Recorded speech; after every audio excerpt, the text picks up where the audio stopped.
Welcome to Skating Action on the Bay Bomber Network, featuring the Bay Area Bombers and the Red Devils. And it's coming your way from Kezar Pavilion, Golden Gate Park in the city of San Francisco. Yours truly, Walt Harris, along with Jerry Seltzer, to describe the action. Now we've had our test pattern on your shirt, Jerry. Maybe we can pick up the action of the night track. Well, it certainly has been wild. They're just closing up a fight down there, and I think they'll get a jam started any moment. But it certainly was wild when every woman skater on the track, and when Ann Calvello's in town, you know you got trouble.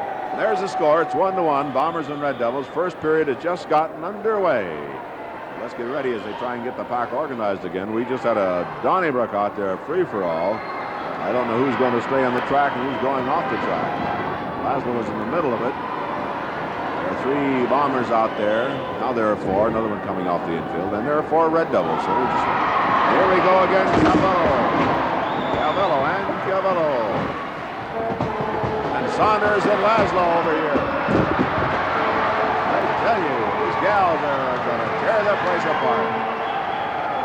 Calvello and Saunders down. Saunders trying to get at Laszlo. Laszlo sidestepped. Then Saunders is sideswiped by her teammate Calvello, and they both went down. That's the trouble. If you're standing still and others are coming at you on skates, boy, a little move and you're out of their way, right, Jerry? Oh, that's certainly right. And skater Ann Calvello's experience, I don't know, what is she in her 25th year of skating? Really a phenomenal amount. She looks great. She certainly doesn't like to look foolish. And I'm wondering why her hair is just kind of a tame color. I really don't understand that. Well, her shoes are different, though. Her roller derby skate shoes are red and gray to match her uniform. That makes a difference. One red and one with trimmed in gray, another gray trimmed in red, I think. Here we go. Carol Penismeyer on the jam. Rose Duran belts her with the left arm. Hits her with a right elbow block, and down goes Carol, and away goes Rose Duran, moving here for the Red Devils. Scores 1-1. March Laszlo back there to block, and Calvello 13 back to give Rose Duran some help. The Red Devils have the only girl in scoring position. She's a jammer. She has the stripes in the helmet. She's Rose Duran. On the rail, out of the middle of the pack, the blocking there by Saunders paved the way for that point. Another block by Saunders. Saunders blocking in the pack that time paved the way for 2 and 3 points on the play. So the Red Devils now lead 4-1. I think Woodbury might have had something to do with that last point when Laszlo went down. She had a few words with him. And now Calvello grabs Laszlo, and there's Woodbury. Slaps her alongside the face. Draws a fine. Calvello grabbed Laszlo. Woodbury went out and slapped her. And he's getting what for now? I tell you, a team with Woodbury on the track and Kimani in the infield. There's Pete Boyd down there. He wants a piece of Woodbury. 2 officials are staying in the way. It'll take more than 2 to hold him back if he breaks loose out there. Well, that certainly was uncalled for, and I don't know what's going on between them, but Bob Woodbury certainly doesn't intend to skate. And Calvello is down, put there by Penismeyer. Man, this is going to be a game, Jerry. Glad we're up high and far away. We saw the first game of the series yesterday, and I felt the Red Devils were a little bit nervous, this new team being reformed, but Ken Monty has done a great job, and they look to me to be easily the roughest team in the league. They may not be the best skating team, but they're going to make other teams look ragged. Here we go, breaking on the jam. Catherine Shaw, number 16 for the Red Devils, also out with her on the plays. Number 14, Rosa Pereira, trying to get out there. Debbie Cho, 32 the block, Rosa Pereira, also out. Kathy Pulliam. At the rear of the pack, they're battling too. They're battling all around the track. Every time you look someplace, there's action going on. But that's skating action in International Olympic League. And Debbie Cho taking both Red Devil skaters to the deck, leaving Kathy Pulliam, number 31, at Clearfield. Pulliam moving by herself now. Dolores Tucker out of this game. She should be joining the club tomorrow. There's a point in there. Laszlo blocking on Calvello. And Saunders hits Pulliam up on the rail. 1 point Bombers on the play. Score now 4-2, and Calvello is still down. Needs the attention of trainer Jerry Menez. We have 2:05 to go here, and this is the first period of play. Well, I know a lot of fans still don't understand exactly how roller derby is played, and it's a very simple game. If you'd like to get a free copy of the rules, put your name, address, city, zip code number, and the station on which you watch this event on a postcard or letter and send it to Rules, Post Office Box 1828, Oakland, California 94604, and you will receive a free copy of the rules written by Walt Harris. Thanks a lot. You mean my interpretation of the rules or the referee's interpretation? Well, sometimes we think we see 2 games. Here we go. That happens in any sport. It's a tough job. Both And here we go on the outside. Moving for the Bombers on the jam, Carol Peanuts Meyer. Being pursued in there by Rose Duran again, number 15 of the Red Devils. Each team with the jammer out on the plate, both clubs at full strength. Rear of the pack, it's Laszlo and Cavallo bouncing each other around. There they are, there are the jammers. Carol Meyer with the block, another block by Little Carol. And she drapes Duran, spins her along the rail. So Peanuts moving by herself now. She'll be the only threat. Now the Bombers will have to get somebody back there to help her score points. And the way she scores, past members of the other team, everyone she laps, she will be getting a point. Right now, Rosetta Saunders is back there to block number 18 for the Red Devils. There's her block. Again, Laszlo trying to reach in there and pull Carol Meyer by Saunders. Saunders won't have it, though. Here comes the jammer moving up now. Marcia Gibbs, number 11. Boyd and Saunders take out her teammate. Spinning around, Saunders hit her teammate Gibbs. Here we go, Laszlo and Saunders now. Beautiful move in there, Walt, by Peanuts Meyer. She zipped right in through on the inside, got the point fast, and that's what she tried to do. That makes the score 4-3 as Calvello blasts through there and leads a couple of Bombers in her wake. 4-3, the Red Devils lead the Bombers. 13 seconds to go here in the first period of play.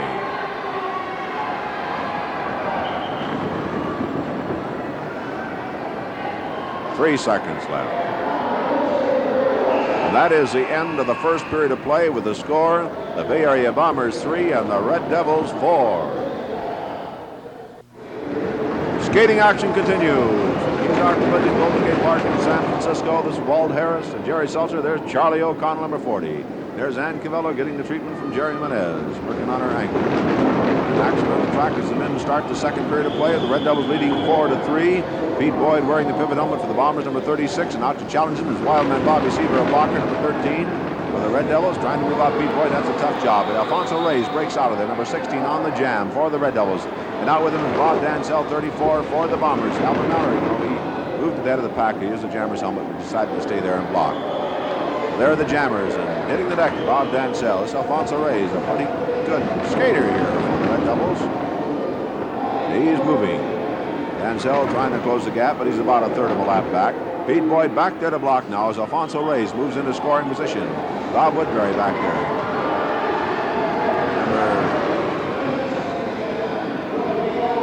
Can't even read Woodbury's number, 18, I guess. Bobby Seaver, then there's Woodbury in the block. You don't have to read his number to know who he is. In the front of his jersey, it looks like a 5, and back it looks like an 8. Dansell up there now, moving on Alfonso Reyes, and Reyes belts him. They hit him again. Slows him down for the moment. Reyes come at Pete Boyd, belts him. 3, 2, 1. No point scored on the play. You know, that Woodbury's jersey, I was looking at it, Jerry. I don't know whether... Oh, there we go. Pete Boyd over on the rail. Alfonso Reyes. No damage. He's just pinning him there. Woodbury's jersey in the front looks like 50, in the back it looks like an 18. I think he wants to confuse the opposition. That way they're not sure who's in there. Oh, there's no mistaking Mr. Bob Woodbury. Walt, these Red Devils are going to meet the Pioneers. For our fans watching on the Pioneer Network, and then you got a treat in store for you. Sunday, June 10th in Chicago at the amphitheater, air-conditioned, of course. Wednesday, June 13th in Hammond Civic Center. June 17th in Memphis, Mid-South Coliseum. June 19th in Chattanooga. June 20th, Knoxville Coliseum. Notre Dame, University of Notre Dame, South Bend, Indiana on June 22nd. State Fairgrounds Coliseum in Indianapolis on June 23rd. Flat River, Missouri on June 25th. Back in Chicago on June 24th. Round 1, Indiana on June 27th. And the Pioneers end their entire season in Delphi, Indiana on June 27th. Be sure and see one of these games. And they're working on Pete Boyd, Woodbury, and Seaver. Double teaming him at the rear of the pack, trying to soften up with a point that can be scored. But here comes James Ball, grabs the lead. Ball goes by. He gets one at least, maybe 2 points. He got 2, I think. Seaver cut him off from a 3rd point. But James Ball, with some great skating, moved in, took advantage. The Red Devils working on Pete Boyd. And there's Seaver jumping on him again.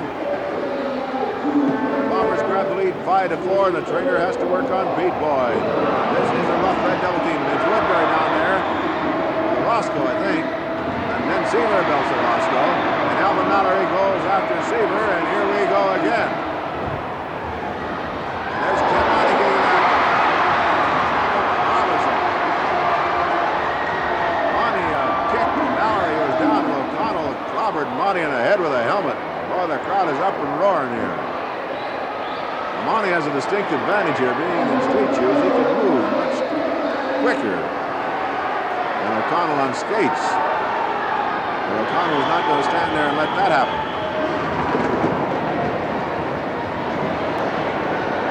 5-4, the Bombers lead in a wild and woolly game here. We're just in the second period. $10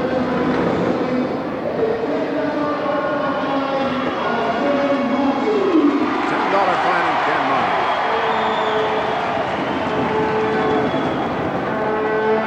Obviously, Ken Monty has his team skating rough. That's the way he used to skate, and I think anyone who sees this Red Devil team is certainly not going to see a slow game. On the track, we now have 4 Bombers. We have 4 Red Devils. Woodbury's in the penalty box. Yellow Roscoe's in the penalty box. And out on the jam, movie number 17 is Charlie Gibson for the Red Devil. Big skater. Rear the back. Working on Bobby Seaver is Pete Boyd, and Alfonso Reyes is working on Dan Sale. There's points in there for Charlie Gibson. Seaver trying to get at somebody, and Pete Boyd just clobbers him. The forearm in the back of the neck. Look out, JoJo Stafford. You get too close and you get some of it. Here comes Woodbury up on top of Pete Boyd from behind. Then Stafford gets in on him. Pete Boyd and Woodbury. Here we go. This is trying to pull them apart. Caught, when they're going to be out of here. Oh, right on the button. Woodbury gets one in there. Of course, your former teammates, Walt, Pete Boyd, when he first started skating, was with Bob Woodbury on the Red Devils. They don't look too friendly right now. There's Pete Boyd. He's looking around trying to find out where Woodbury is again, I think. 5-6 the score remains. The Bombers trail by 1. 6:25 to go in the second period of play.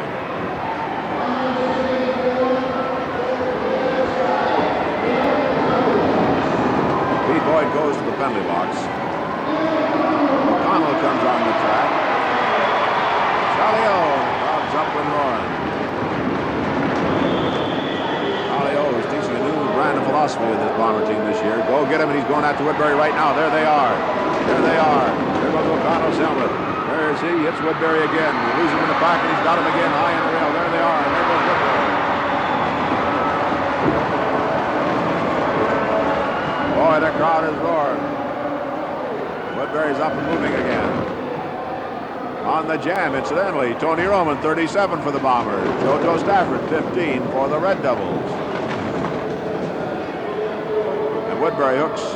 Roman cuts him off. Seaver moving up with a block on Roscoe. O'Connell in there. Stafford's trying to get by Roscoe. Roscoe cuts him off again with a block. 39 Roscoe hits him again with a block. And O'Connell hits him with a block. Stafford slowed to a walk, way behind Roman, being slowed down by Bob Woodbury with knee blocks. O'Connell belts him. Roscoe belts him. Down goes Stafford. Seaver belted by O'Connell. Belted again. Here comes Woodbury jumping on O'Connell. Going by Roman down low. The jam isn't over. He drops on a couple of points. And it was not over. Roman got by Woodbury. Seaver for a couple of points. No second to Seaver to see if he's out. The Bombers got 3. They lead 8-6. 8-6 now. Oh, they cut it down to 7. I called 2, and I was right. The scoreboard went up to 8, so I took their word for it. Now the scoreboard's gone back down to 7. So it's the Bombers 7-6.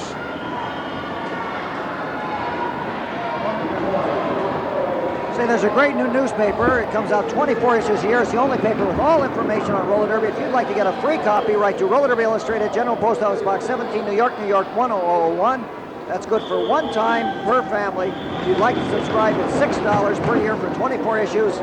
And read the real secret behind Walt Harris. It's in this current issue. I don't know, Jerry. What did I ever do to you? Here we go. Pete Boyd on the jam. Number 36, and right behind him, Alfonso Reyes, number 16. So a surprise package on this Red Devil team. Boyd lets him go by. He goes almost into the first row.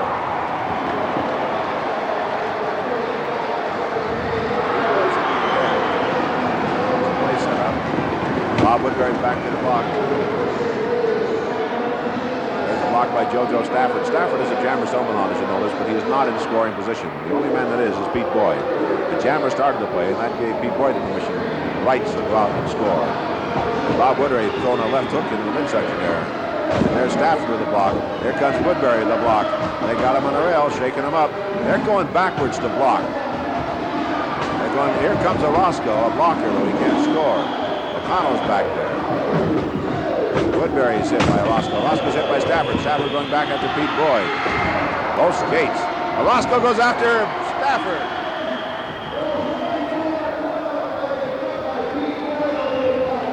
And let's see what they say out there.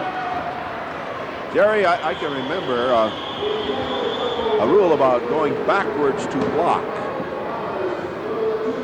Well, when we get our free copy of the rules, Walt, maybe we can look it up and see what it says. I sent for mine, but you know, I never get it. I think there's a censor. 8-6 is the score. 2:30 to go here in the second period of a game that man going to take this place apart. Stay with us. Interviews at the end of the half. Interviews at the end of the game. The fans on the Pioneer Network, Walt, in a couple of weeks are going to see the Pioneers playing this Red Devil team. So keep watching, because every week this is current roller derby games. There are no reruns. You see brand new games every week. Pete Boyd and Woodbury. Pete Boyd and Woodbury. Pete Boyd's going to wait for him. Here comes the Jammers. James Paul with a block that time on Ted Tauscher. James Paul moves on Woodbury, goes by him for a point, cuts off the jam. One bomber point. Still hooked up there. Pete Boyd, Woodbury, and Stafford. And there's O'Connell up on top. Stafford. I can't see through the skaters what's going on. On the infield now. Woodbury and Boyd is decked again by Woodbury. He clobbers Laszlo. Clobbers Roscoe. He's hitting anybody he gets near. Clobbers is a wild swing, and Woodbury gets out of there. Woodbury's hitting anybody he got near. He decked Boyd, Laszlo, and Orozco.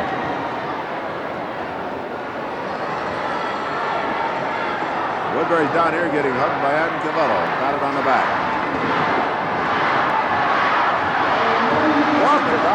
They're not cheering go, they're cheering out. They want Rob Woodbury thrown out of this game.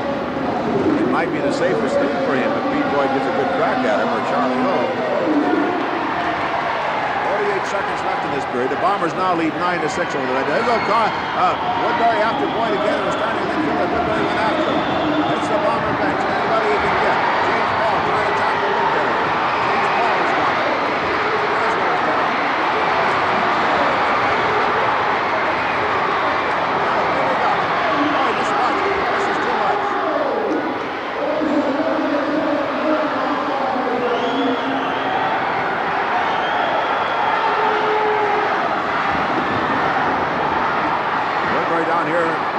Bench again as they're taking the Bombers section apart.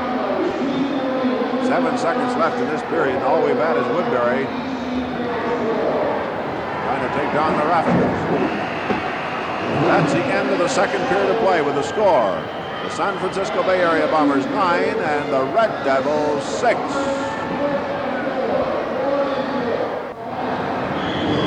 Here we go into the third period of play. Action coming your way to Bay Bomber Roller Derby Network. This is Walt Harris and Jerry Seltzer. The score 9-6 Bombers on top. The girls are out there now for the third period of play. And just 4 from each team out there. Penalties by the men and carried over into this period of play.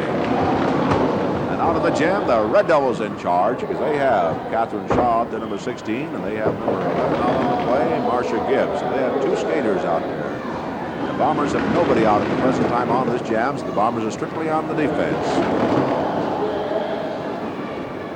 Marge Laszlo back there to do the blocking for the Bombers, number 38. There's her block, another block.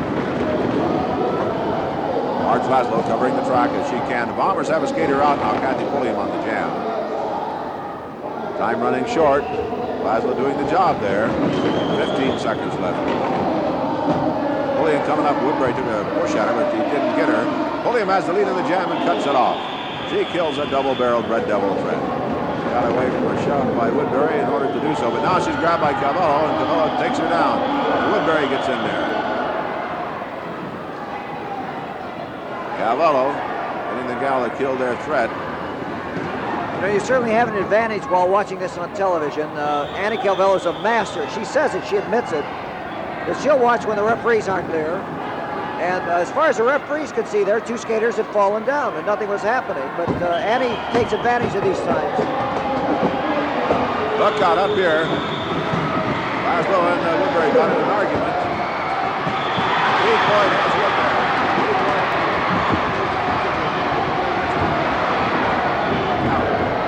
Pete Boyd goes down as he falls across the penalty box.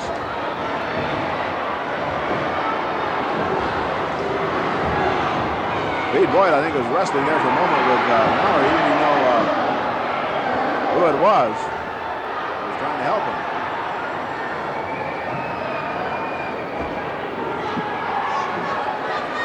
This Woodbury is too much.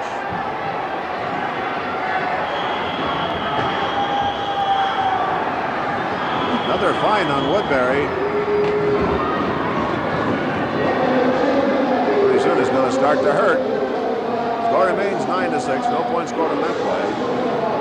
You know what? With the mood of the crowd here, they may have to throw Bob Woodbury out for his own protection. That could happen. I hope not until Pete Boyd or O'Connell get him. Pete Boyd just couldn't find the handle that time.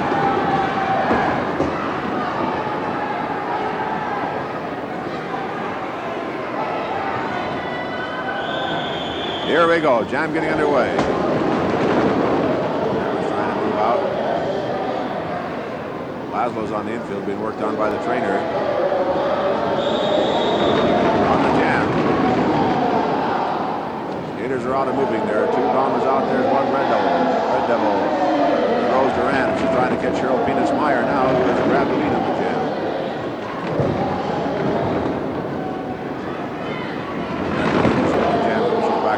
Right now, it's strictly Rose Duran and Carol Penis-Meyer. There's Carol Meyer and Rose Duran. Duran has blocking position on Carol. And she's belting her, belts her again, and puts her down. Rose Duran is the threat now. Debbie Cho back there to block for the Bombers, number 32. Debbie Cho. She's blocked out of there by Saunders. Another block by Saunders. And there it is. 4 big points. 4 big points. Rosetta Saunders doing the blocking for 18 that time for Rose Duran.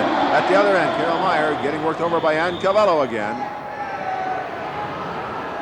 Well, Rosetta Saunders is doing a great job for this Red Devil team. I think she's really coming to her own. I know you're going to be talking to her at the end of this period for the fans watching along this network.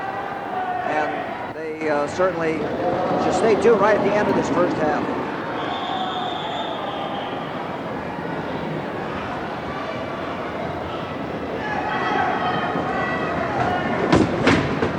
Is the score. The Red Devils out in front. Laszlo's back in action. Her and Calvello already having words. And Calvello shoves. The referee just get in there. Keep them apart. Here we go. There's Woodbury jawing the infield at Laszlo.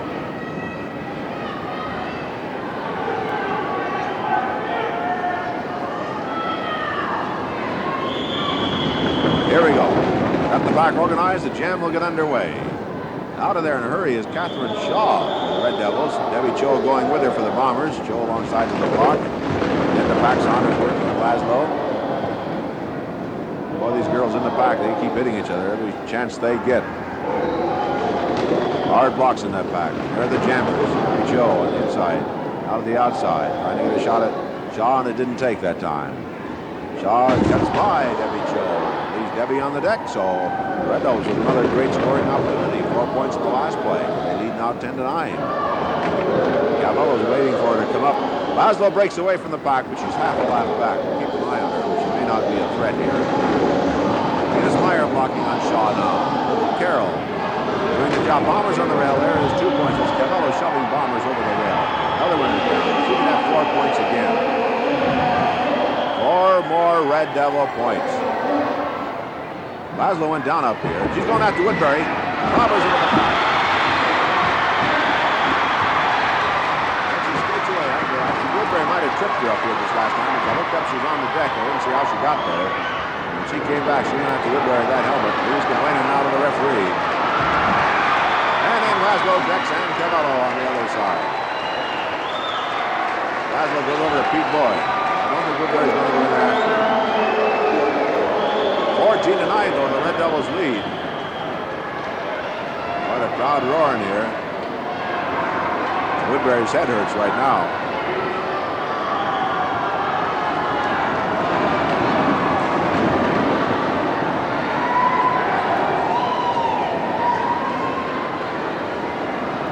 Woodbury's complaining to one of the officials about interference from the track. That's a switch. Yeah, he's trying to get at the official down here now, and he's knocking over the whole bench to do it. He better be careful, or Chris Ortiz will throw him out of there.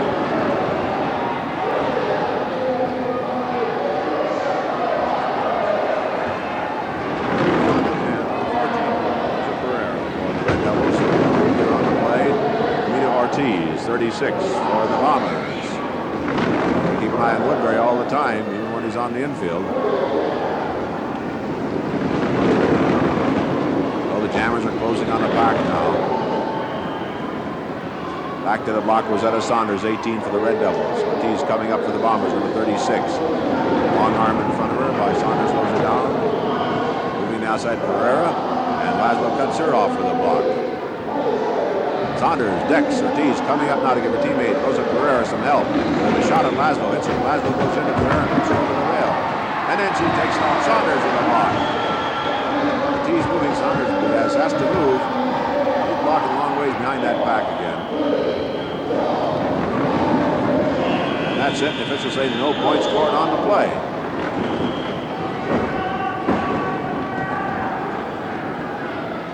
If you would like to have a game scheduled in your area, and you have a gym or high school or college or an arena that seats more than 2,500 people, write to bookings. Post Office Box 1827, Oakland, California, 94604. In the summer, of course, we can use outside dates, stadiums, ballparks, and we're scheduling now for next season. So if you'd like to have a game in your city, if you're watching on the Bomber Networks, you'll get the Bombers. If you're watching on the Pioneer Networks, you'll get the Pioneers. Be sure and write to bookings. I think Woodbury has an ice pack or something on the infield on his head now, where Laszlo clobbered him with her helmet. There he is. He has it back on now. Here we go on the track. Jam underway again. Jammers breaking out. Catherine Shaw again, number 16 with her. Marcia Gibson. Debbie Cho and Kathy Pulliam are out there for the Bombers on the play. Up front, that's Debbie Cho working on Catherine Shaw. Puts her down, moves away. Pulliam just grabs Marcia Gibbs. Not really grabs, just tangles her arms up and takes her back into the pack. So the only threat now is Debbie Cho, 32 of the Bombers, who trail here 14-9 with 2:40 to go in the third period of play in the first half. Rosetta Saunders back to the block again. And Cavallo in the penalty box. There's Saunders working on Debbie Cho. Venus Myers drops back to give her some help, but Shaw's coming up again on the jam. She grabs her, takes her right around. She cuts off the jam in the process. Scored a point, though, and Shaw takes a wild swing, and Debbie Cho goes over the rail. That was a cute move in there by Carol Penis Meyer, Jerry. Well, I think Rosetta Saunders certainly wasn't expecting it, but that's one advantage when you have your opponents on skates and off balance. You spin them around, and around you go. The game may look easy, but it sure isn't. If you don't believe that, get out there sometime on skates and try it.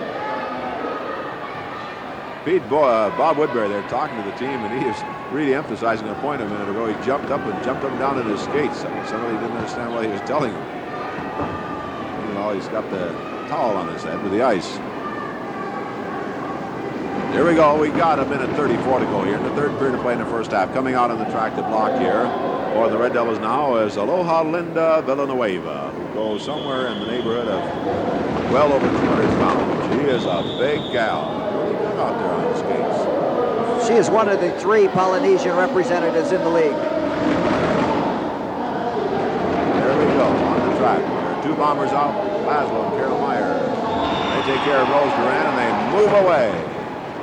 Just a moment, there will be more stations joining us on the Bay Bomber Network.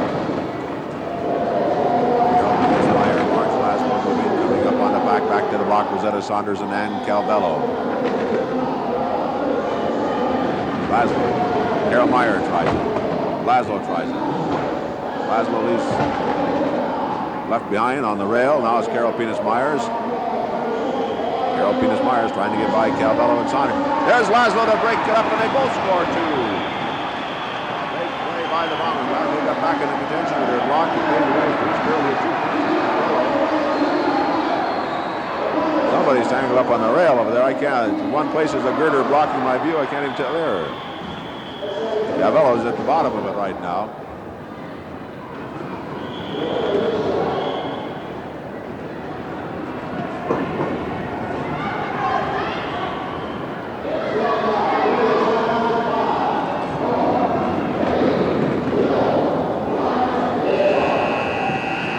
That's the end of the third period of play with the score.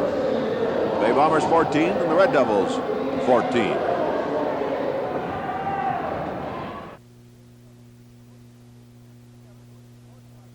Red Devil team coached by Ken Monty with Bob Woodbury and Ann Calvello and a lot of people you might not have heard of, but fantastic team. I mean, they are so strong and rough, and it's just been unbelievable.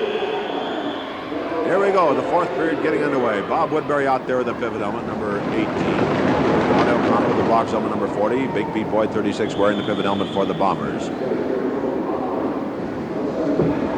Charlie Gibson, 17, breaks out in the jam for the Red Devils, and little Tony Roman is right behind him, coming alongside.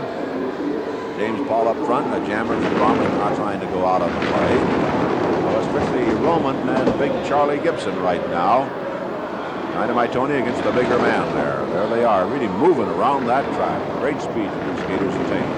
The real professionals of the bank track. That's what you're looking at right now. That's Gibson of the Red Devils in the red and the gray on the inside. Now he's in front. Along is Tony Roman, the orange and deep brown. They're moving on the pack now, but there's Bob Woodbury to block. He is slowing down Roman. Gibson moves up where Pete Boyd is waiting for him with the Bombers. Pete Boyd, 36. Hits him again. There's Woodbury working on little Tony Roman. Working him over way back there. Gibson being bounced around by Pete Boyd. Woodbury coming up to give Gibson some help now. Blocking in there, and Gibson thinks he's got some points. Officials say he's got two, so he thought right. Almost a close call in there, but it's two Red Devil points. They lead now 16-14 over the Bay Area Bombers. Well, this is certainly a rough Red Devil team, and as we say, it's the start of a brand new series. Next Saturday, the Bombers and most of the other teams in the league head for New York for that big triple header at Shea Stadium. They won't be in the Bay Area next weekend. They return here to Kezar 2 weeks from today, and I know everybody's anxiously waiting to see what happens at Shea Stadium next Saturday. And anybody from any place in the country wants to go, you can still get there. A lot of fans will be going to New York just for that game. Peter Hiscock, Highlands, New Jersey, came up a while ago. He just took second place in the World's Wrist Wrestling Championship at Petaluma, California. And that was a quick one. Officials call off down there. Gil Roscoe really bounced around that time. Score remains 16-14. As I mentioned, Peter Mistock, a lobsterman. Runner-up in the World's Wrist Wrestling Championship. I met him in New York City. He went back there for a game a while back. And now he's out here. And one thing he wanted to see while I was in the competition was a roller derby game. He's here tonight with his lovely wife. I want to remind all the fans, well, if they're seeing the first half, they're going to see the second half right here on this station. And of course, those big interviews right at the end of this half, so be sure and stay tuned and call your friends, tell them the Red Devils are on. It's a brand new series with the Bombers. And here we go on the outside. Looks like Wild Man Seaver, but cutting in front of him, James Paul. No, that's not Wild Man Seaver, that's Ted Tauscher, number 11. Seaver is out as a blocker, keeping Roman in the pack. There they are. These men move. They're in the pack. Woodbury put there by O'Connell on the deck. He's warned to move up within near the pack. Here he's blocking now. How about the distance? He's warned to move up. He still put a block on. He slowed down James Paul. Now up there trying to score is Ted Tauscher, number 11. Blocked out by Charlie O'Connell. Woodbury back there working on James Paul. Hammers him into the rail and onto the track. Woodbury coming up now to give Tauscher some help. Seaver trying to move out O'Connell. Can't do it. Here's Woodbury taking a shot at O'Connell. Tauscher, number 11, is the man that has to score. Now he's by O'Connell. He's got another point in there. Maybe just one. O'Connell and Woodbury. O'Connell and Woodbury. Woodbury has O'Connell over the rail now. Trying to pull Woodbury off. Hammering O'Connell down at a pin to the rail. No way O'Connell could defend himself. Ken Monty in there now, the infield coach. Beaver Boyd throws Monty out of there, and Deliverance says, "You want some? I'm ready for you."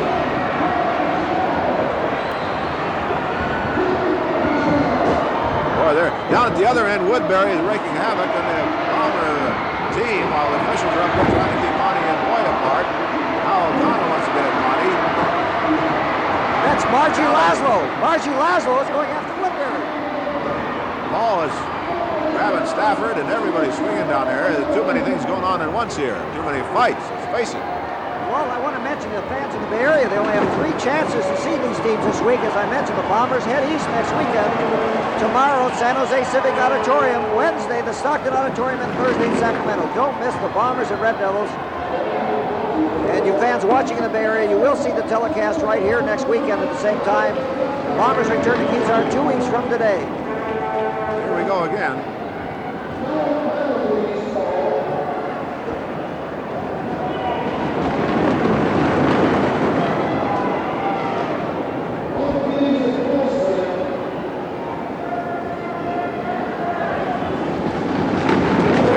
To go here in the 4th period of play in the first half.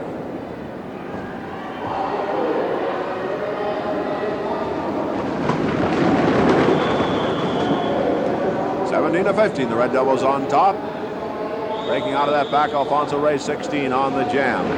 Bobby Seaver wearing the ribbon helmet. Here's Woodbury way behind the pack, working on Alvin Mallory, just holding him and slugging him. Officials pointing and calling him, not breaking it up. Mallory trying to fight back in there, but now he's being attacked by Stafford and Seaver too. O'Connell comes tearing in there. They get out of his way and he just hits the rail. O'Connell is after Stafford. Stafford crawling to get out of his way. Hitting O'Connell on the rail. Down the other end they've got Woodbury. The entire girls team has Woodbury. It must be him on the bottom. On the bottom. O'Connell, the whole girls team. He's hit Laszlo several times in this game until the girls decided they'd had it. Now the girls team with the Red Devils is down there trying to rescue Bob Woodbury. Well, we got an interesting situation with this men versus women competition, a big match race coming up between Margie Laszlo and Bob Woodbury, and I think Bob Woodbury is not going to do as well as Bobby Riggs did against the lady tennis player. He's hurting right now. He slapped Laszlo around here in the first half, and she got the entire girls team, and they really worked him over. He's down on both knees on the edge of the track now. There he is. All of a sudden, there it was, down at the other end. I want to mention for our fans watching in Santa Rosa, only game of the season up there, the indoor Fairgrounds Pavilion is May 31st.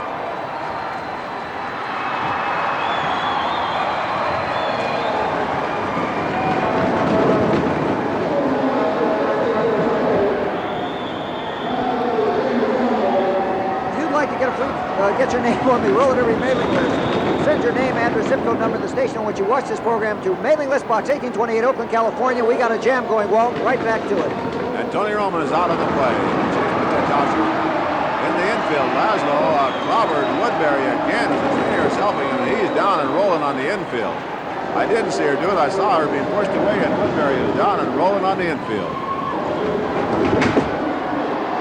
Dasher left on the rail by Tony Roman. Moving up behind Pete Boyd's blocking now as they move in the wild man, Bobby Seaver. Dasher coming up again. Look at Roman. Great skating, 2 points. Pete Boyd blocking, Charlie O'Connell blocking, Tony Roman. Beautiful, beautiful. 17-17 is now the score. You know, Walt, I have a feeling, if anything, this game is going to explode in the second half. I think Woodbury on the infield is really hurting. It's his hand or wrist. His head hurts and his wrist hurts and his hand hurts. And he is, there he is. And you can see the pain that he's rolling back and forth on that chair, trying to ease the pain. He's going to learn you don't tangle with women's lip. Here we go. 3:25 to go on this bridge. All tied up 17-17. Don't forget interviews at the end of the half here.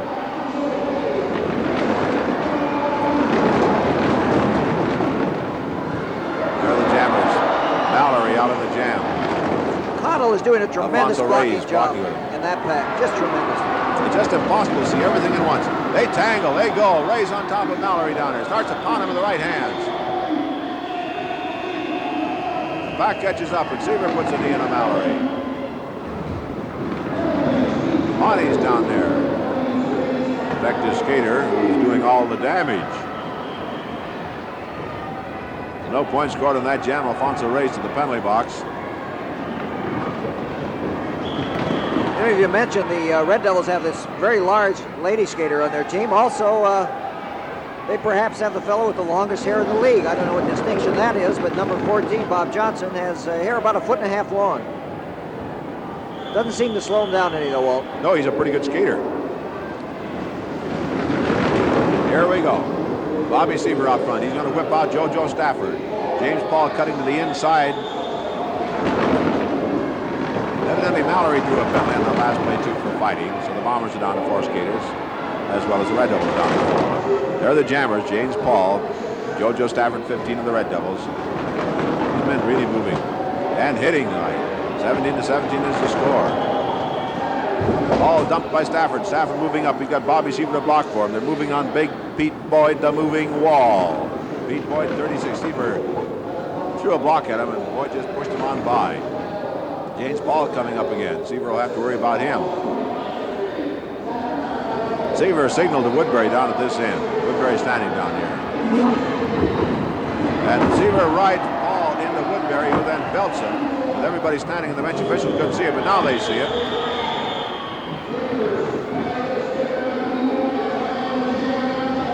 Somebody's scoring somewhere. Where, I don't know. Pete Boyd being worked on by 2 men back there. He and Seaver go on to the infield. I don't know what they're going to say about points here. I lost track trying to watch the fight. 1 Bomber point, they say. Illegal blocking on James Paul up here. The Bombers got 1, and the Red Devils picked up 1. So the score is 18-18 with a minute to go in the first half.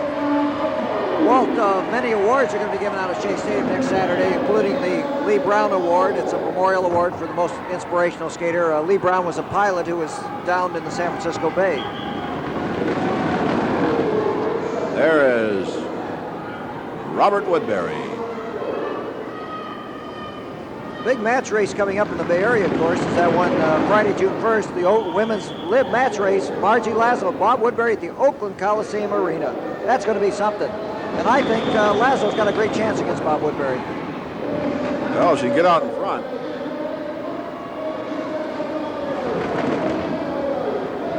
Here we go. Woodbury and Pete Boyd in the pack hitting. And on the jam, we have Bob Nensel, 34, and Big Charlie Gibson, number 17, who is quite a surprise, I think, to this Red Devil team. He's a pretty good skater. Mallory ever wiped him out.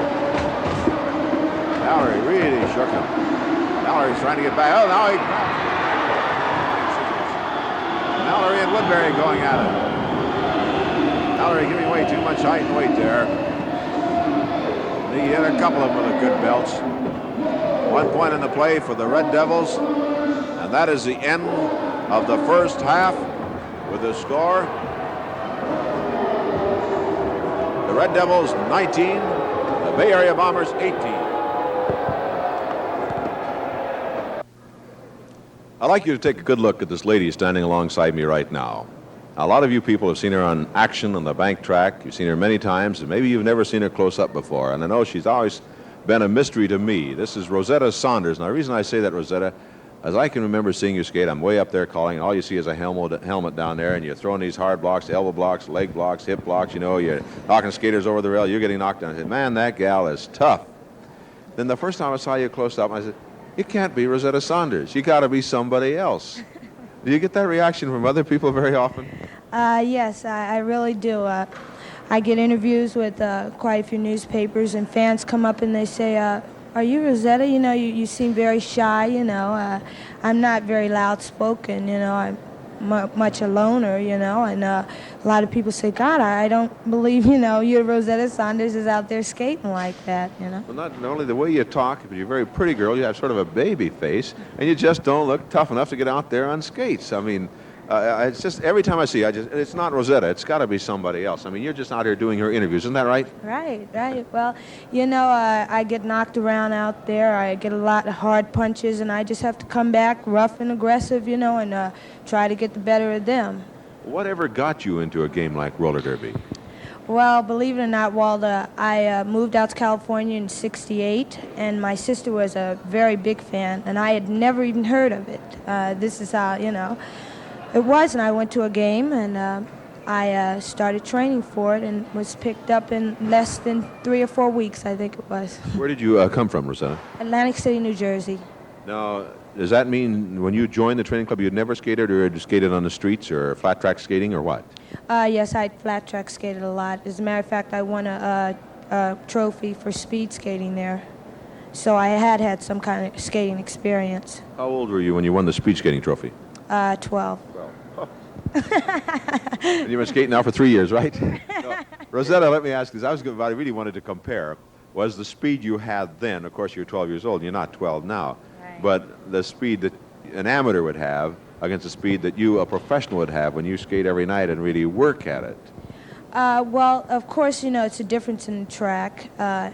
And I think I have more speed now than I did when I first started. I was fast, but I was clumsy, and I didn't exactly know how to skate the track. And once you know, get the experience behind you and you're pushing more, you know, and your muscles getting stronger, I move a little faster now. You mentioned your muscles getting stronger. Are you big and muscle bound now? Oh, God, yes. I'm really embarrassed sometimes to go to the beach, you know, because we block so much, we get muscles in here, you know, and I put on a bathing suit and I'm going to do like this and a little muscle pop out. Nobody's going to throw sand in your face. Right. Rosetta, you only weigh, what, 120? No, about 135. 135, that much? Yeah. You know, you have some other games coming that people are going to see around the country. You have a big series coming up with the Pioneers. Now, they got a lot of big gals on that team. Joni West and Darlene Forbes. Are you looking forward to that series? Oh, well, I guess you can say looking forward, yes. I've always admired Miss Joan Weston, and I enjoy skating with her. She's very aggressive, very rough, but it's a challenge to me. It's always been a challenge, and I think now that I'm a little bit more experienced, I think she'll have a tougher time with me this time, and that goes for Darlene Forbes, too. You like the physical type of game that the Red Devils skate? Oh, yes. This team is beautiful. I mean, it's rough, you know, it's always action, and I love it. Well, they're wreckers. Rosetta Saunders, thanks very much. Thank you, Walt. Nice talking to you. Rosetta Saunders, a charming girl off the track, but a real tiger on the bank track. So when you get a chance to hear an action in your area in a live roller derby game, go out and take in all the action. Well, we'll have the second half, some stations next week, some stations right away. This is Walt Harris speaking from Kezar Pavilion, Golden Gate Park in San Francisco. This is action coming away from Kezar Pavilion, Golden Gate Park in San Francisco between the Bombers and the Red Devils on this Bay Bomber Roller Derby Network. The score is 22-18. The Red Devils lead. Walt Harris and Jerry Seltzer alongside the track, and Bob Woodward is explaining to one of the officials that he only gave her a gentle shove. General shove or not, I think there should have been a point awarded on the play and a possible fine. Nothing has been chalked up yet, Jerry, and you hate to come on the air with a complaint. Well, these two have been going at it, and of course roller derby has been the one game where both men and women have competed around a rather equal basis, so it's not too surprising in this, especially in this day and age, that we get men going against the women and vice versa. There you see they've chalked up that extra point. Not a half a point, but a full one. It's 19 for the Bombers at the other end. Laszlo and Saunders. Now Laszlo's after Calvello. Laszlo draws a penalty, I know. I don't know about Calvello or Saunders or who started it, but Laszlo was finishing the job. Well, I want to mention the fans watching on the Pioneer Network. In a few weeks, you're going to see the Pioneers playing these Red Devils right here on the station. You're also going to see them live Sunday, June 10th in Chicago, as the Pioneers have their final series of the season. It's with the Red Devils, a big match race for that game between Ann Calvello and Joan Weston. June 13th in Hammond, June 17th Mid-South Coliseum in Memphis, June 19th Chattanooga, and June 20th at Knoxville Coliseum. June 22nd, University of Notre Dame in South Bend, Indiana, the Pioneers and Red Devils.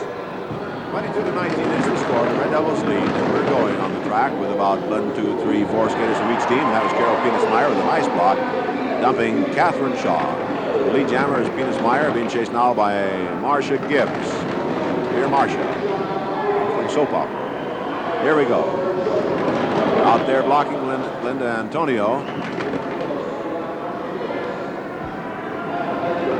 Oh, Carol Meyer in scoring position. There's Ann Cavallo and Rosetta Saunders to block. Remember, Marge Laszlo was in the penalty box. And they're double teaming Carol Myers. Look at Cavallo with that backward kick. Here comes Catherine Shaw, who goes by Debbie Cho for a point. Debbie Cho was trying to get around Saunders and Cavallo to help the teammate, and she was passed in the process. Oh, here we go. That's Rose Duran there coming after Debbie Cho. There's Debbie Cho. Cavallo never skates away from a pileup without getting in the last punch. There she is. You know, it is conceivable some people are seeing Ann Cavallo for the first time. Ann is almost 44 years old. She admits to it proudly. She skated for over 25 years. And I advise you to watch next week because her hair is liable to be red or green or polka dotted or... I don't know, Walt. You were talking to her earlier. Did you ask her about her hair? You don't get a chance to ask her about anything, Jerry. She sort of takes over and monopolizes the conversation. I know Yeah, well, she is fantastic, and this rest this past season has done her well. She looks better than skaters half her age. 23-19 is the score. 1 point on that play by the Red Devils. They got the lead jammer again. Rose Duran, 15. Kathy Pulliam, 31 in pursuit. Laszlo back on the track. And the penalty box is Debbie Cho of the Bombers. And the Red Devils didn't draw a penalty in that play. They get off pretty good in that exchange.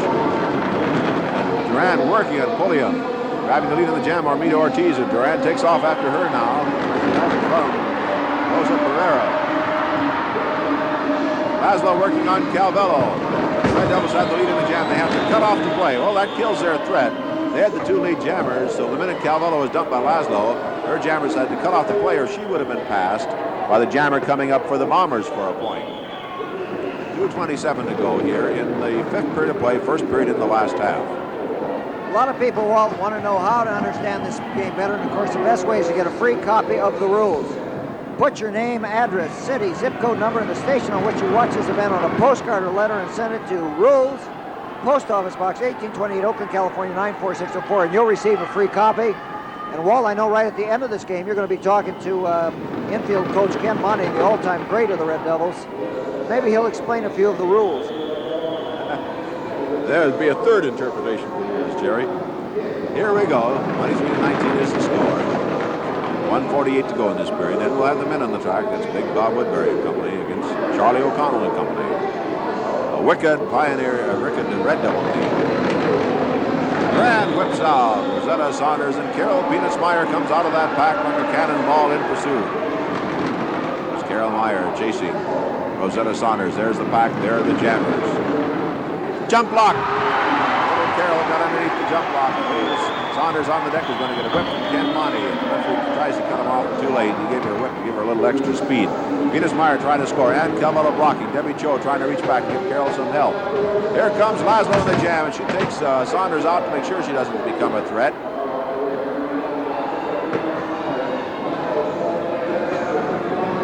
Peanuts-Meyer tangled with Calvello. Debbie Cho trying to get her around, but this Calvello knows all the answers. She's hard to outfox her. Here comes Saunders. Way behind the pack, Saunders now, and they're working on it. This got to be penalties and points. They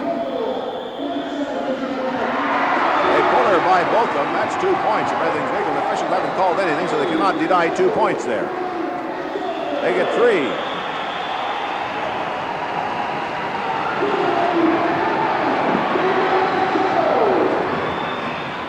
.21 is the time run out before she got the third one. We're going at it down there. Debbie Cho, and it must be the redhead, Rose Duran. Well, all I can see is that red hair flying in the air. 15 seconds to go in this period.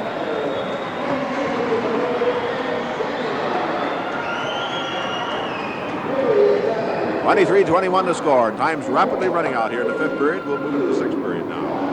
That is the end of the fifth period of play with the score. The Bay Area Bombers 21 and the Red Devils 23.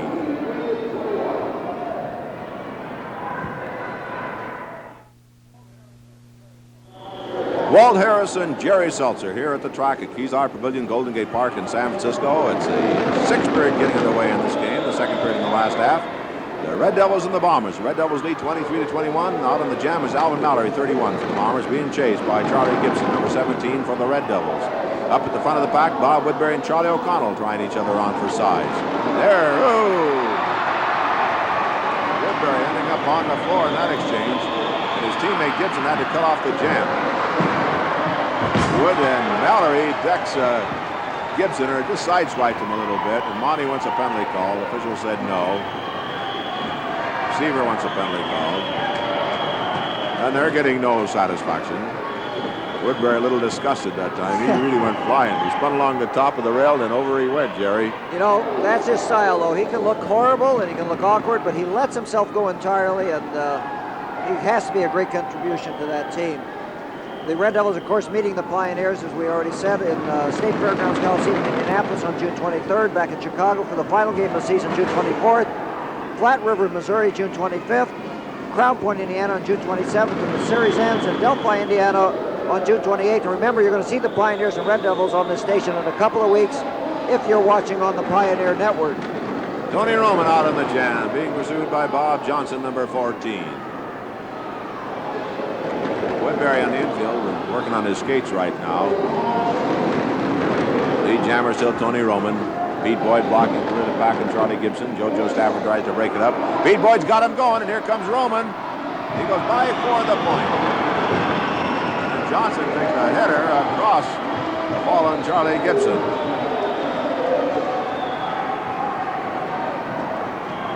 So it's 1 point. Bombers, they have 22 in the scoreboard now. The Red Devils have 23. This Red Devil men's squad is surprisingly strong with Gibson and JoJo Stafford and Alfonso Reyes, Bobby Seaver. Even when Bob Woodbury is out of there, they still have a great amount of strength. JoJo Stafford has the pivot helmet on. He's a cagey veteran, that man. Here we go.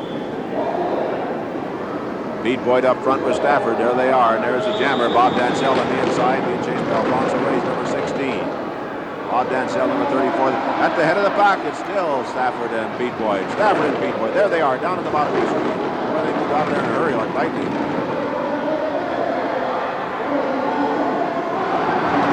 Gets the belt in there on Stafford. Alfonso Reyes slams Dansell into the rail, and that's a pretty good lead on the jam now. Stafford back to the block for him. Charlie O's back to number 40 for the Bombers. O'Connell to the block by O'Connell and Reyes. Monty and O'Connell are jawing each other all the time out there. Monty coaching in the infield for the Red Devils. Stafford jumping up and down in front of O'Connell. Didn't bother him a bit. Dansell coming up on the jam. Alfonso Reyes takes a look back there. Woodbury out of the infield. One skate on and one skate off is interfering with the play. That gives him 6 men. Now he goes back and sits down in the infield and continues to work on his skate. And I don't know what the officials are going to do about that. He didn't really make contact, but he certainly interfered with the play. There he is, innocently working on his skate out there, making some adjustments. I don't know what the officials are going to do, if anything.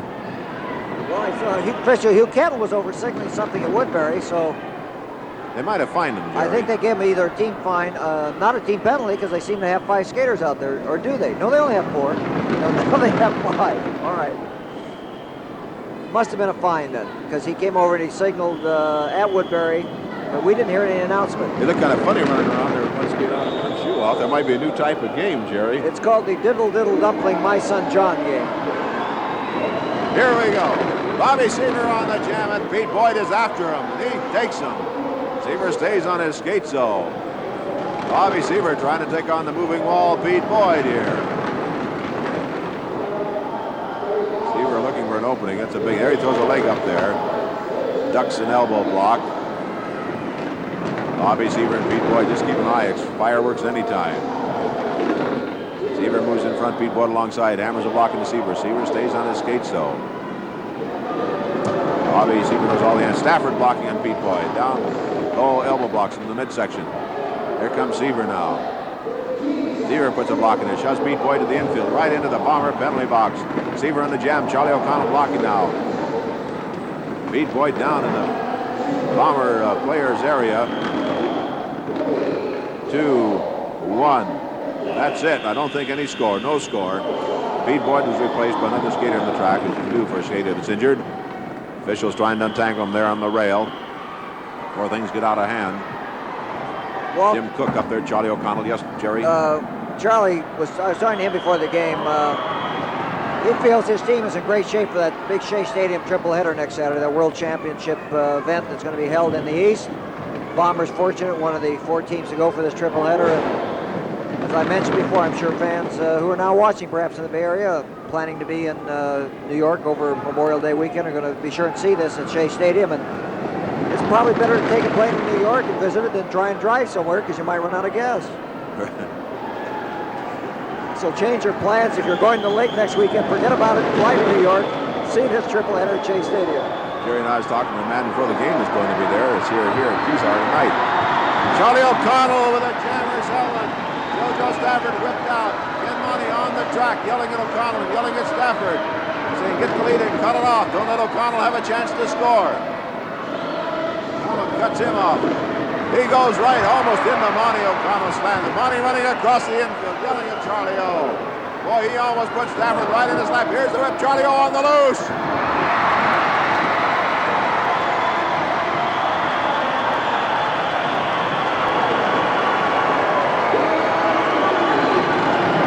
Monty screaming to the referees. He is saying that Charlie used his hands and coming across. He shouldn't get any points, but they're not listening to him, and he may get thrown out. Woodbury going after Charlie O. Oh, look out. Let's get on what you want. Oh, man.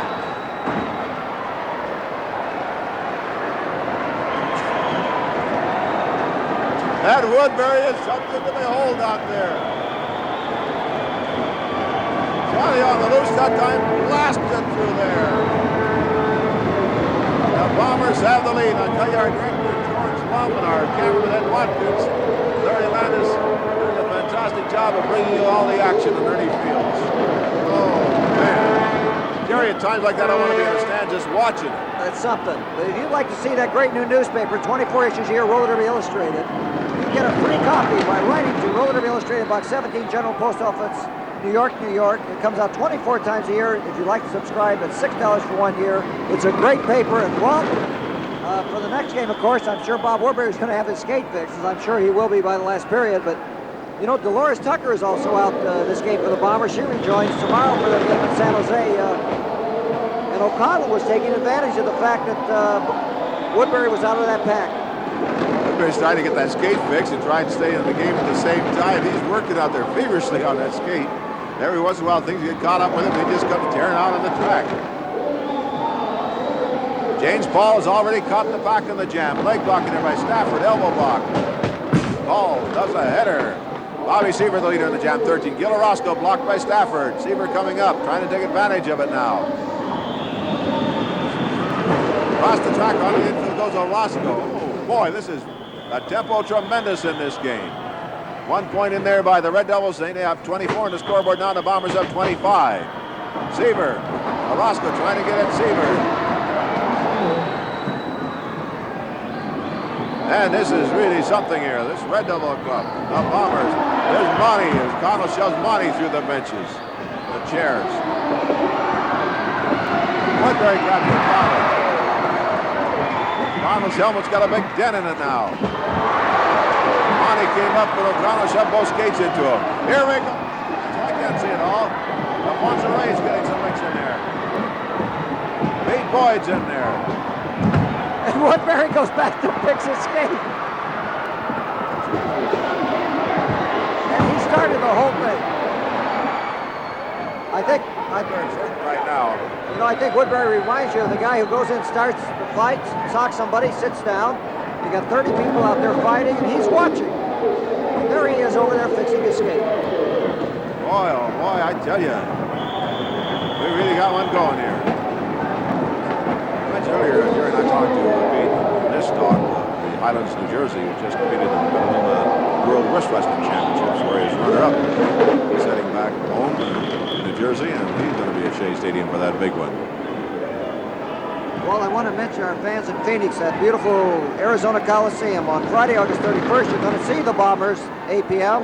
And in Tucson Tucson Community Center on September 1st, Saturday, 8 p.m. And of course, both of those beautiful buildings are air conditioned, as I guess you have to be in Arizona. Charlie Gibson out there on the jam, and out with him is Bob Dansell of the Bombers, number 34. The strong Red Devil team. Dansell battering back on Charlie Gibson now, hammering him in there. This is a big man. He's hard to take down. One more at the right time there. He had him off balance, and Gibson stays on his case. And Stafford blocks Dansell. O'Connell hits Gibson into the rail. Stafford is passed by Dansell for a point. Stafford grabs him. Boy, they're moving out there on this bank track. Jam's cut off, and they're still going at it. Monty yelling at O'Connell, blocked after the jam. I don't know who hit who there. There's Monty after O'Connell now. I know who hit who. Woodbury in there now. Slugging James Ball. Anybody? Now Jim Cook. No, anybody. Now O'Connell.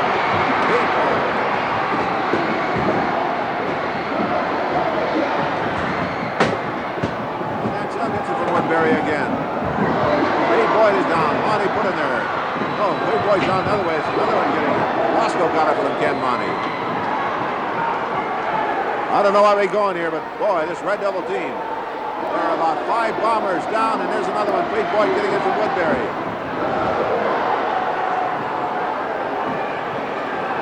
I guess he feels if he can't be on the track, at least he can try and keep the Bombers from scoring any points while he's not out there. Well, that's the end. Woodbury's after Laszlo now, who's getting away from him. That's the end of the 6th period of play with a score.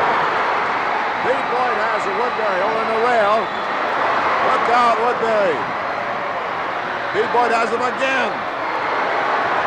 Look out. Stafford is after Pete Boyd. Oh, man. Moving wall. Oh, the fans are counting the punches. Fans are rolling with every punch. I think that one is over. And we have a new champion. That's the end. As I started to say a couple of times in the 6th period with the score. The Bay Area Bombers 27 and the Red Devils 24. It's Wald Harris and Jerry Seltzer here at Kezar Pavilion, Golden Gate Park in San Francisco. The Bombers and Red Devils moving into the 7th period of play now. The Bombers leading 27-24 in a wild Donnybrook of a game. Out on the jam, Kathy Pulliam 31 and blocking her on the play. Number 11, I believe it is. Yes, it is number 11. Marcia Gibbs for the Red Devils. The Bombers have 4 skaters out there. The Red Devils have 4 skaters out there. The Bombers spend that period carry over into this period of play. Oh, Kathy Pulliam still with the lead in the jam. Number 31 moving here for the Bombers. This is the 7th period of exciting skating action. The greatest skaters in the world today in the bank track. That's what you see in the International Roller Derby League. This is the game that originated in Chicago in 1935. Waiting for packed houses all over the nation. All the major arenas. Calvello dumping Pulliam, moving up now to give her teammate Gibbs some help. Who's being blocked out by Laszlo, who's blocked out by Calvello, who's passed for a point. More blocking in there and more points. I think 3 Red Devil points.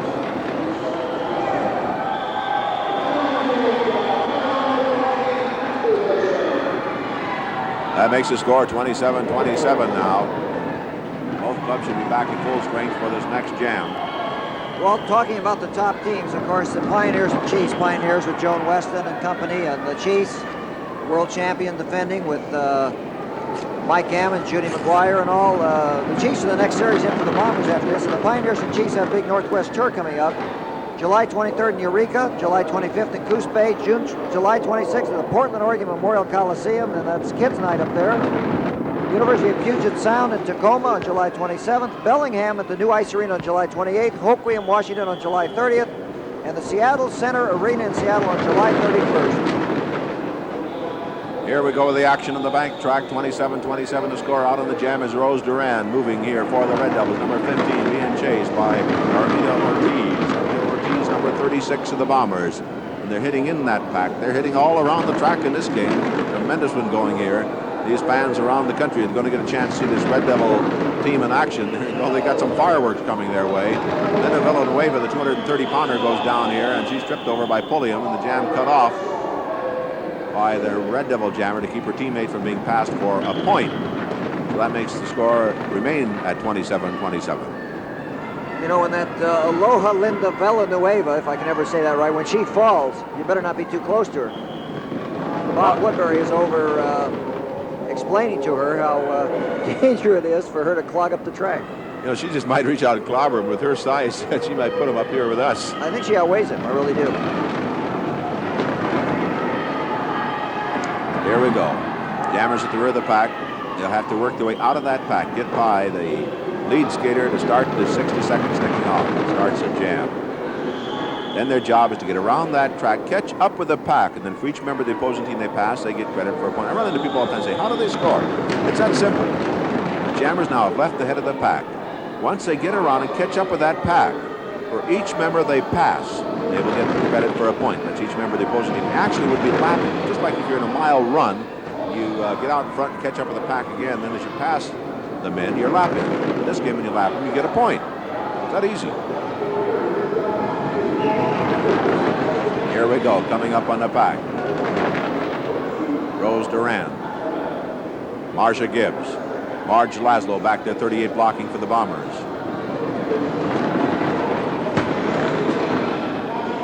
Marge Laszlo covering a lot of track. This guy, Bomber in the rail, blocking in the pack by Calvello, paved the way for 2 points there. On the infield one goes, that's another 2 points. Another one, Calvello blocking in the pack, figuring Laszlo's too tough, has paved the way for 6 big points here. She went into the pack, slammed 2 skaters over the rail and 1 to the infield. 6 big points for the Red Devils, and they now lead the Bombers 33-27. Continuing that northwest tour of the Pioneers and the Chiefs, Spokane, Washington Coliseum on August 1st, Yakima, Washington on August 2nd, and Walla Walla, Washington on August 3rd. And of course, you fans who are watching in Reno, one big game up there this season, that's on June 28th, the Bombers and Chiefs in Reno at the Centennial Coliseum. Also, you fans watching in the Bay Area, if you like group rates for 25 or more in any game, or you'd like to bring Boy Scouts, Girl Scouts, any kids group to a game, call tomorrow, 839-5609. Also, if you'd like to find out the location of the Bomber ticket office nearest you in the Bay Area, that's area code 415, call 839-5609. I think our director, George Lum, likes Bob Woodbury because he keeps sneaking in those shots up when he's having a conference on the infield. Probably his family's factory made his socks, and you know he has his shoes off now, and that's why he shows it to him. Here we go on the jam. Kathy Pulliam out there with Catherine Shaw. That's Pulliam on the deck for the Bombers. Catherine Shaw moves away for the Red Devils, so they have the big threat going again here. Bombers right now have nobody out on this jam. Back there to block the rear of the pack. It's going to be Margie Laszlo again. Although Kathy Pulliam is still back there, and she's going to be passed for a point, I think. Looked a little wobbly there for a moment. She's recovering, though. Debbie Cho gets back there in time to protect Pulliam. Debbie Cho blocking now on Catherine Shaw. And then Shaw hits the deck. That'll use up some of the valuable scoring time. Shaw has to catch up again now. There's Debbie Cho waiting for Shaw. Hammers over the block. Hammers over another block. Another one in there. Carol Penis-Meyer, and not blocking, but showing Shaw and Debbie Cho how to do it there. Time runs out, but Calvello's in there with a semi-headlock on Debbie Cho. Carol Meyer gets in there. Saunders is in there. Look out. A knee in there by Saunders. And Shaw, now they're punching and kicking Carol Meyer and Debbie Cho. Let's see what the officials do here. Penalty on Catherine Shaw, and Saunders gets away with her knee blocks after the play had ended. I think that's the value of being on the outside the track. You can see more. No score on the play. It remains 33-27, 5:19 to go in this period.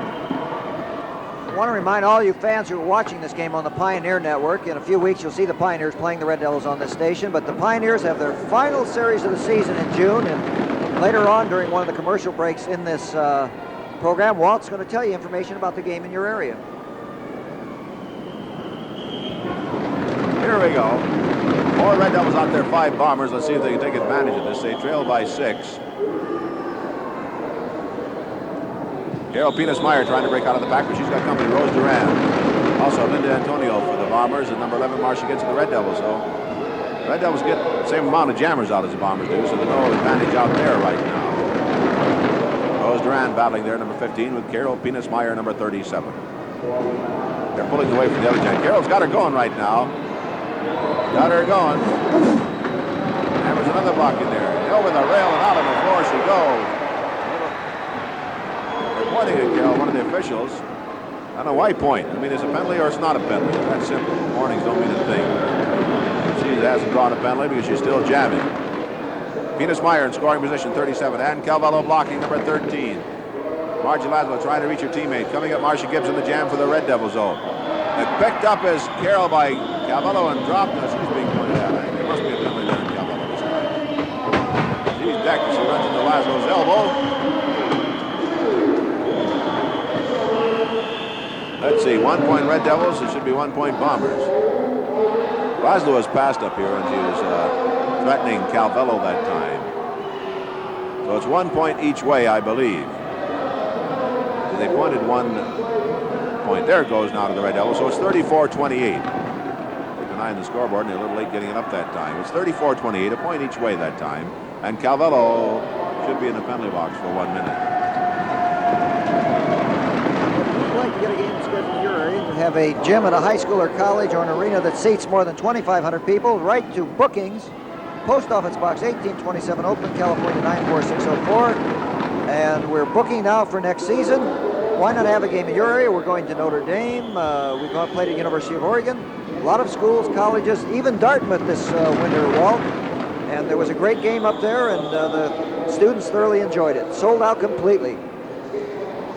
There we go on the jam. Catherine Shaw is out and moving.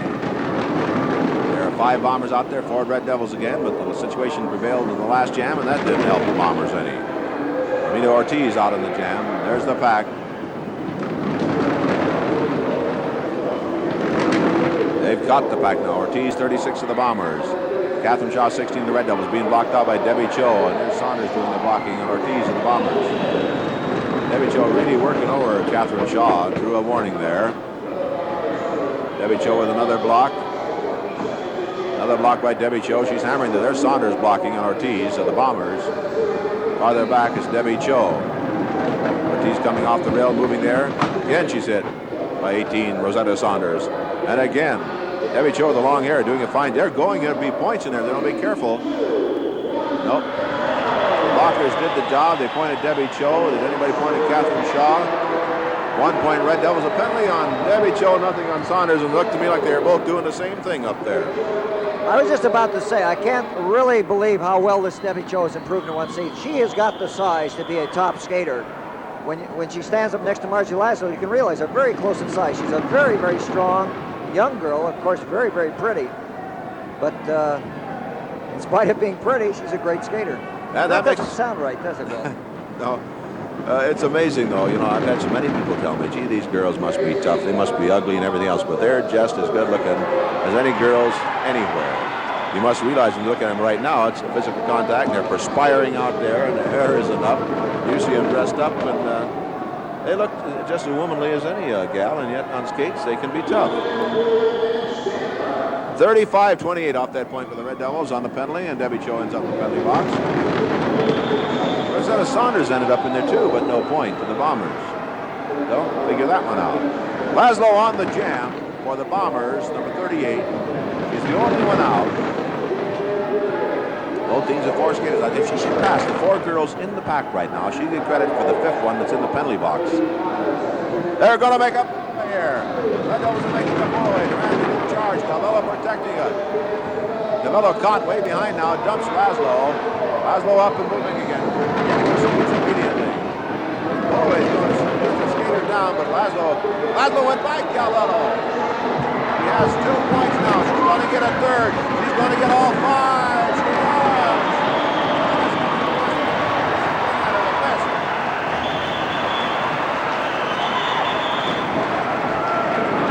A great big play for the Bombers. That's the end of the 7th period of play with a score. The Bay Area Bombers 33 and the Red Devils 35.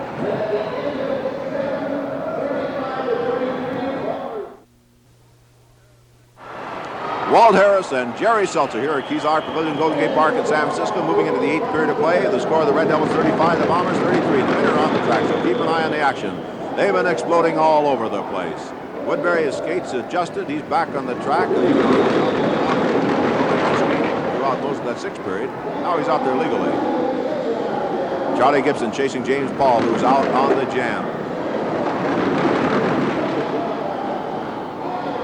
Charlie O'Connell is not out there at the moment. James Paul passed by Charlie Gibson. Pete Boyd slams Woodbury into the rail there at the head of the back.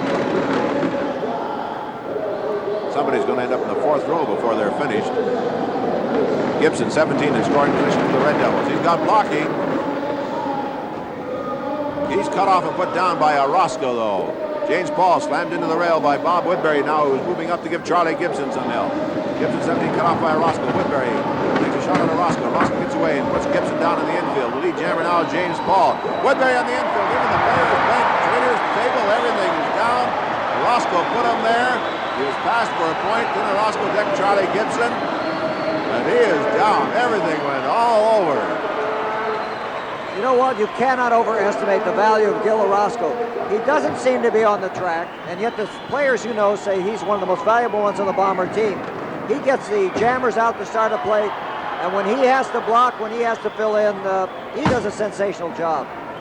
Well, that Bob Woodbury sure took a header across the trainer's table. Water containers and everything else he had to spread out all over the place. When you hit that infield, there's just no way of stopping yourself. You have to go till you run into something. That time it was the trainer's table. That's why often you see a skater hit an infield. The next time you see him, he's hitting the rail on the other side of the track. He's hit that infield. There's just no way. You just really are running loose. Bobby Seaver out on the jam, 13, and chasing him is Alvin Mallory, 31. O'Connell still taking a breather at the rear of the back. Orozco getting it now from Woodbury. Orozco getting it from Woodbury. Jam cut off by Mallory. Orozco still getting it from Woodbury. He gets it again. O'Connell trying to get at Woodbury.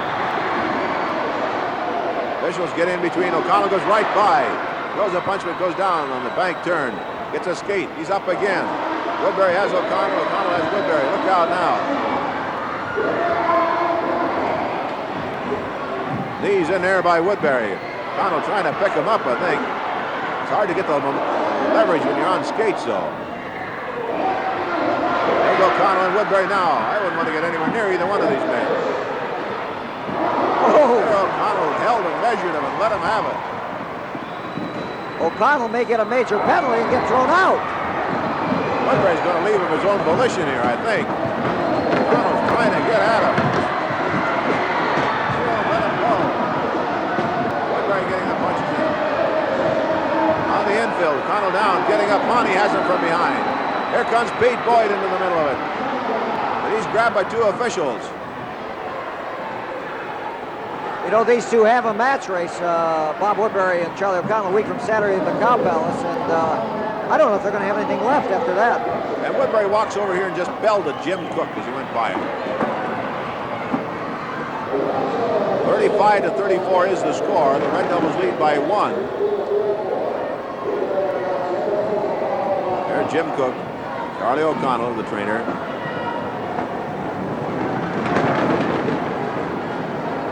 Oh, man, this Red Devil team. You get a chance to see them go out, boy, there's going to be fireworks.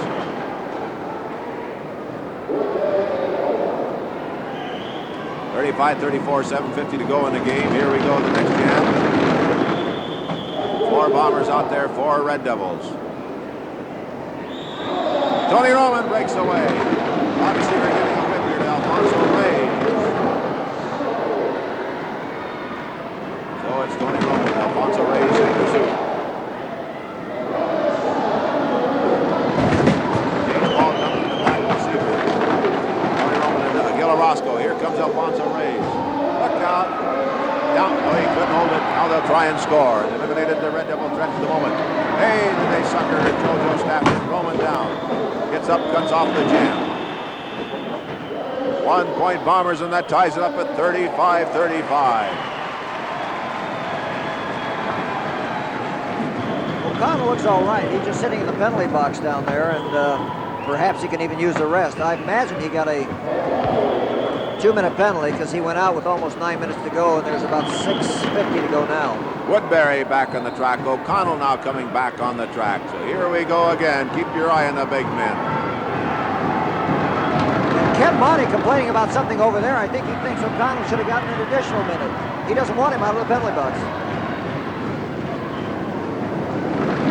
Here we go. Red Devils a little late getting a blocker out there. Seaver is out on the jam. Bob Dansell in pursuit. Bob Johnson breaks away for the Red Devils. At the rear of the pack, O'Connell grabbed by Bob Woodbury. There they are, way back there.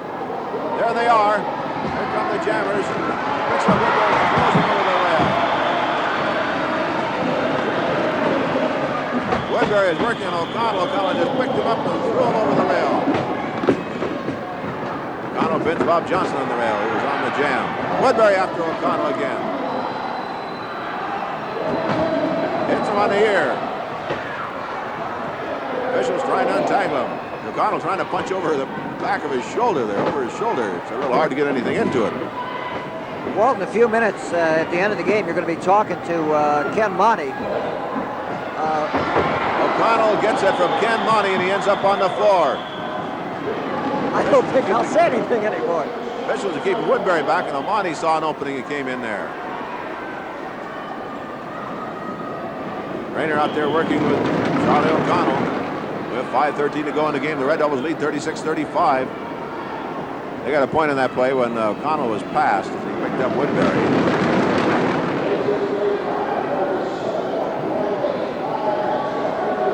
Here we go on the track. There are 5 bombers out there. There's no penalty on O'Connell that time. Rowdy Gibson breaking away, number 17 for the Red Devils. Bombers can't get anybody out of there now. Now Tony Roman breaks away. 4:40 to go in the game. The Bombers dribble one. Speed merchant Tony Roman moving on Charlie Gibson. Ken Monty on the track, telling Gibson what to do. He shoved him into Monty, who then hooked him and put him down on the infield. Pete Boyd on the rail. Gibson picking up points, and here he has 2 at least. He has 3, and Woodbury slaughtering the Bombers out there. Clobbering them. 4 at least. Monty says 5.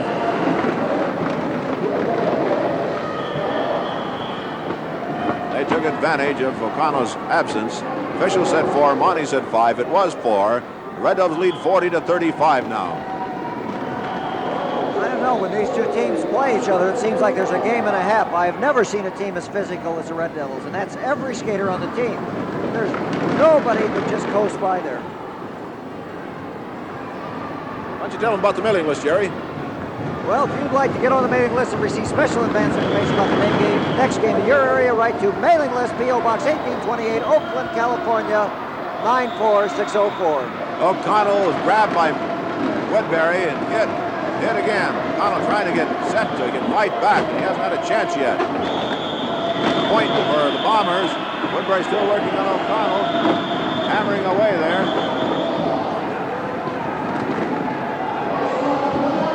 Now Pete Boyd has Woodbury. Woodbury has Pete Boyd. Take your pick. Stafford in there. O'Connell just grabbed Stafford, but he's so wobbly he can't do anything but hold him. O'Connell from sheer instinct grabbed him. Here's Woodbury over here decking Tony Roman now. Going after O'Connell right over the top of the trainer. And Mallory trying to pull Woodbury off.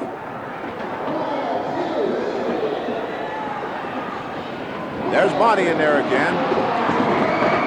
Again, O'Connell on the floor. Pete Boyd makes a grab for Monty, and Monty Woodbury both get out of there.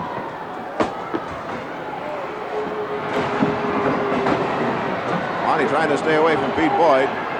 Monty hiding behind a girl now. You know what happened in that play? Woodbury's illegal blocking. He was passed for a point, but he was called for a penalty before he was passed, so he couldn't be passed for a point. That helped the Red Devils out, his penalty. Now Pete Boyd decked by Woodbury, walked up behind him, kicked him and hit him. I imagine Woodbury has enough penalties. He'll be out the rest of the game, but maybe O'Connell will be too. If O'Connell can recover, certainly the Bombers have a good chance here. Well, they've destroyed this Bomber team here in this quarter.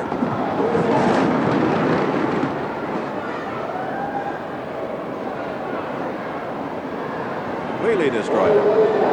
Yellow Roscoe puts on the Pipinoan. Bombers are hurting. Red Devils have 3 skaters out there. The Bombers have 4, but the Red Devils have the muscle. James Ball chasing Alfonso Reyes. 1:25 to go in the game, and it looks like the Red Devils have put one away here by physically destroying the Bomber team in this period. Ball is down. That kills any Bomber threat. Any chance here in this game. Working on Jim Cook at the rear of the pack. 2 men. There's another point for the Red Devils, and they cut it off. 41 to 35 now. O'Connell's being taken to the dressing room by the trainer. He'll not be back. Monty wants to get Woodbury back on the track. Pete Boyd's in the penalty box for the Bombers. Completely destroyed here in the last few minutes. Physical team, the Red Devils. Woodbury back on the track.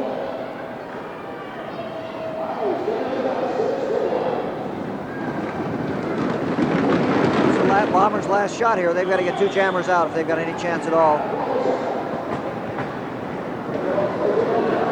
They've got Pete Boyd back on the track now. They've got 35 seconds to get a jammer out of there. If they don't, the game's over. If they do, they have a very slim chance, about 100 to 1. Dansell trying to get out the inside, the outside. He's out of there. This jam will go 60 seconds now unless the Red Devils get... And Mallory, they've got 2 men out. A wall set up across the track by the Bombers. Bob Woodbury back to the block at the rear of the pack. It's a 41-35 game. 10 seconds to go in the game, but there's 45 seconds left in the jam. The rule at the end of the first half and second half, it goes the full 60. Woodbury blocking back there. It's Nansell, it's Mallory. 35 seconds left. Game time is over. Seaver out on the jam for the Red Devils, trying to get up there and cut it off. Woodbury doing the job. Nansell gets it. He's down. Seaver passes Nansell. Mallory knows he's coming, has to take a shot at him. Seaver gets the lead, cuts it off. That's it. That's a game. That's a win for the Red Devils. Seaver getting up there, killed. A Bomber threat. So the final score in this game is the Red Devils 41, the Bay Area Bombers 35.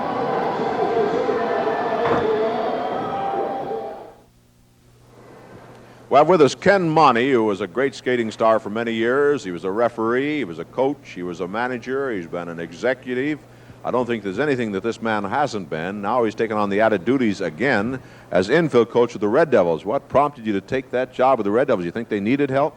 I don't believe it needed help. It's just that it's awful hard to turn down such a tremendous team and to be a part of a team. And that's the main reason why I went with it. As you could see tonight, that the Bombers come up with this big reputation of destroying everybody in the league. And you can see the outcome of tonight's game, that the Red Devils come to skate, and they've proven that they can overcome anything with Charlie not even able to finish the game, just saying, take me back to the dressing room. I don't want to see Woodbury no more. Well, I don't know if he really wanted to go. He was certain, Ken, but I have to admit that your team did physically sort of destroy the Bombers tonight. Did you notice that it's not only the boys' field, but the girls, too, both physical teams, and that's really prompted me more or less come out of retirement and come back into the coaching ranks, because it's just a tremendous team. It's and the Bombers had the reputation, and I just can't wait till we meet the Pioneers and the Chiefs and teams like that. We're gonna turn out and have one heck of a year.